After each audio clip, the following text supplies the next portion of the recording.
ကိုမိတ်ဆွေများအားလုံးပဲမင်္ဂလာရှိတဲ့မနက်ခင်းခါသမယလေးဖြစ်ကြပါစေကျွန်တော်မနေ့ကတော့အားလုံးစက်တည်မင်္ဂလာပေါင်းတဲ့ခါညောင်းကြမလို့လည်းညွှန်တင်ပါတယ်ဆိုတော့အဲ့ဒီမနေ့ကကျွန်တော်တို့ဒီ20မှုရထုတ်တဲ့တကွက်ရဲ့အဆက်ကိုကျွန်တော်ဒီနေ့မှာလာပြီးတော့မျှဝေပေးတာဖြစ်ပါတယ်ပထမဦးစွာပြောလိုတာဒီကျွန်တော်ဒုတိမှာအပိုင်ဆိုတာလုံးဝမရှိပါဘူးဆိုတော့ကျွန်တော်ထုတ်ပေးရတဲ့အားလုံးဒီလေကျွန်တော်ခံမှန်းသုံးသက်ချက်တွေအရာ20မှုတွေကိုလာရောက်မျှဝေပေးခြင်းတည်တံ့တာဖြစ်ပါတယ်ဆိုတော့မိတို့ဝင်ဆိုစရာမှုအသုံးပြုမယ်ဆိုရှင်လေကိုယ်တိုင်စဉ်းစားချင်းချင်းပြီးတော့မှအသုံးပြုဖို့အတွက်တောင်းဆိုပါတယ်ဒါမနေ့ကမိတို့လိုပဲကျွန်တော်နေ့တိုင်းနေရမယ်လို့အမှတ်ခံချက်မရှိဘူးเนาะဆိုတော့မနေ့ကတော့ဒါကျွန်တော်တို့အတွက်လုံးဝလက်ပါတဲ့နေ့လေးဖြစ်သွားတယ်ပေါ့เนาะဆိုတော့ဒီနေ့မှာလည်းထပ်မံပြီးတော့လက်ပါတဲ့နေ့လေးဖြစ်နိုင်ကြပါစေလို့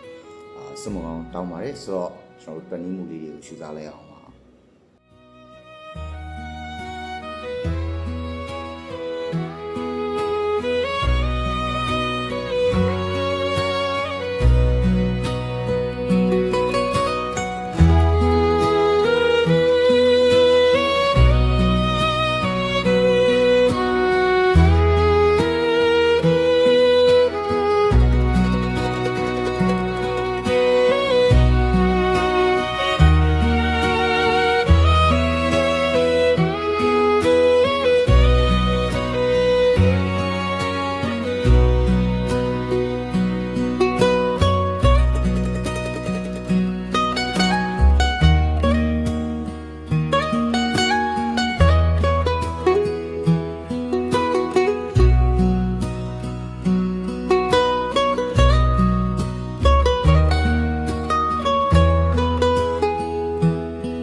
ဆိုတော့20မှုလေးလည်းရှုစားပြီးပြီတဲ့အတွက်အားလုံးကြည်နပ်မယ်နှစ်သက်မယ်လို့လည်းမျှော်လင့်ပါတယ်ဆိုတော့ကြိုက်နဲ့တက်တယ်ဆိုရင်ဒီဗီဒီယိုလေးကိုကျွန်တော်လက်မှတ်ခလုတ်လေးတစ်ယောက်တစ်ချက်လောက်နှိပ်ခဲ့ပြီးပါပြီးတော့ရှင်ကျွန်တော်တို့ဒါညီကိုမိတ်ဆွေရဲ့ထင်မြင်စချက်လေးကိုလည်းကွန်မန့်လေးမှာပါညာတာကနေကြပါစီအစရှိတဲ့ဖြစ်နေများမှန်းခဲ့ပြီးတော့တောင်းဆိုပါတယ်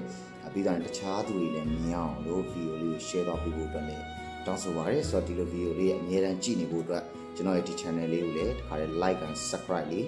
နှိပ်ခဲ့ပြီးပါဆိုတော့နောက်ထပ်ဗီဒီယိုတွေမှာကျွန်တော်ပြန်လည်ပြီးတော့မှဆုံးပြပါမယ်ဆိုတော့ဒါတွေအားလုံးဒီကျွန်တော်20မှုများကိုမျှဝေပေးခြင်းတာဖြစ်ပါတယ်အာမခံတဲ့အရာတစုံတရာတော့မရှိဘူးเนาะဆိုတော့ဒီလို20မှုလေးကြိုက်နဲ့တက်တယ်ဆိုလို့ရှိရင်ဒီ channel လေးကို subscribe လေးနေထားပြီးပါနောက်ထပ်လည်းကျွန်တော်အများအား20မှုလေးလာပြီးတော့မှမျှဝေပေးမှာဖြစ်ပါတယ်ဆိုတော့တခုပြောလို့ရသည်ကျွန်တော်အပိုင်ဆိုတာတူဒီမှာလုံးဝမရှိတာเนาะဟိုကျွန်တော်မှမရှိတာမဟုတ်ဘူးเนาะဘသူမှတကယ်အမှန်တရားမှလုံးဝအပိုင်ဆိုတာလုံးဝမရှိပါဘူးဆိုတော့အပိုင်လို့ပြောရင်လည်း